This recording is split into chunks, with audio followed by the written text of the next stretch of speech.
22nd of November. Now we start Advent. Going to start Advent soon, sorry. Going to start Advent on this coming Saturday. Start of the liturgical year, we ended with Christ the King. Also, have not been recording for the past few days because very busy with work and also family because it's school holiday. So, getting difficult. A lot of other commitments. So, I really want to come to God and offer my this time. And also the feast day of Saint Cecilia, the martyrdom of Saint Cecilia.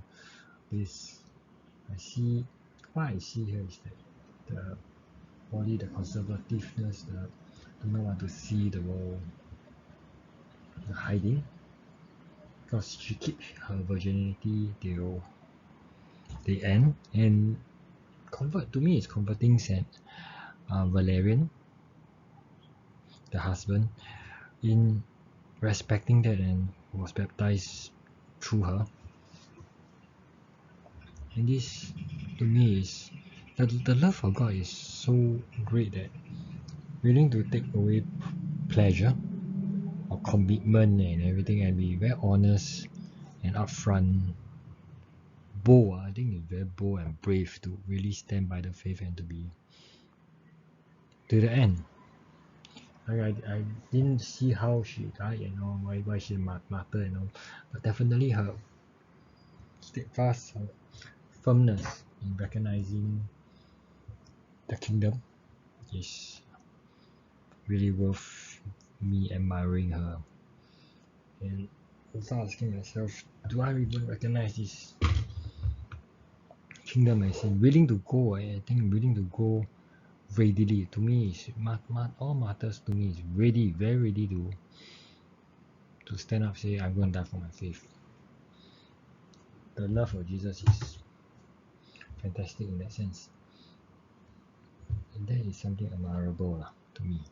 So as we continue Revelations, continue John's encounter and return about the vision that come to him about how the kingdom is like how Jesus being sent and all the beasts really acknowledging him as the king, Christ the King. I think that is so important that if you recognize him as king, you recognize that he has the power, nothing is impossible before him.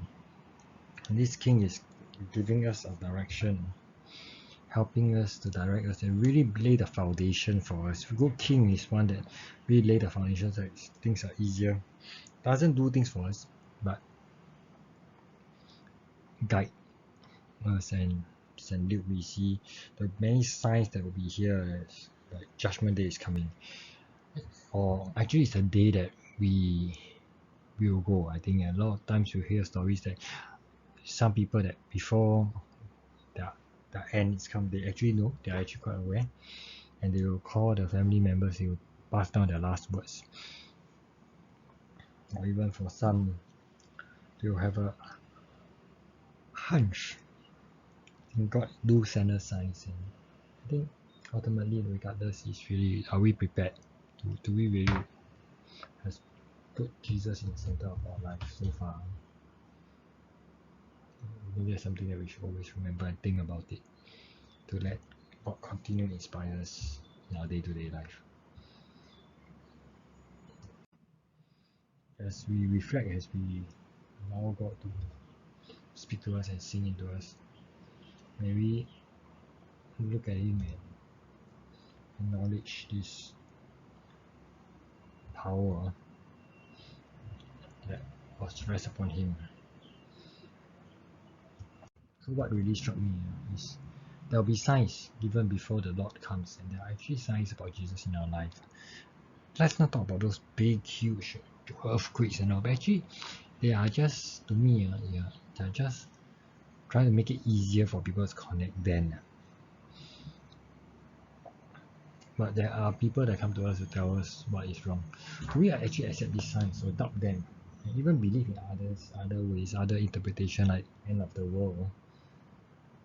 And there are also people that make use of this teaching to hurt us, to misguide us. The gospel reading try to tell us to practice some prudence, some counsel, understanding, so that we are able to gear towards the right approach.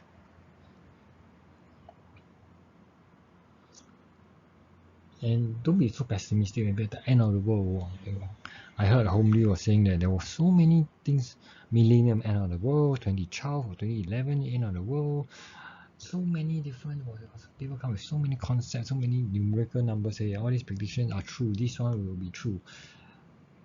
Up to now, it has never happened. Okay, so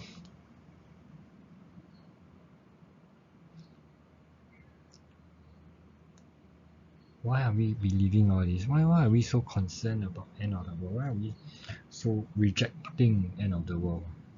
Isn't kingdom where we want to go? Isn't going to heaven is where we set our sight on? Isn't meeting Jesus? Then why are we so afraid of death? Is it because we couldn't let go? Or we are not ready? Can we do more with what we have now? Why is it that really stopping us? Is it the pain? Is it only on lip service that we are saying now that, Lord, I trust you, I believe in you, but actually we have doubts. We, like Saint Cecilia, already say, all to you, O Jesus. I give everything all to you. As we open our hearts all to you, Jesus, it allows me to be able to connect to you. I pray for all those that struggles and in their life needs you. May you continue to open our hearts for you. In all this I pray. Amen.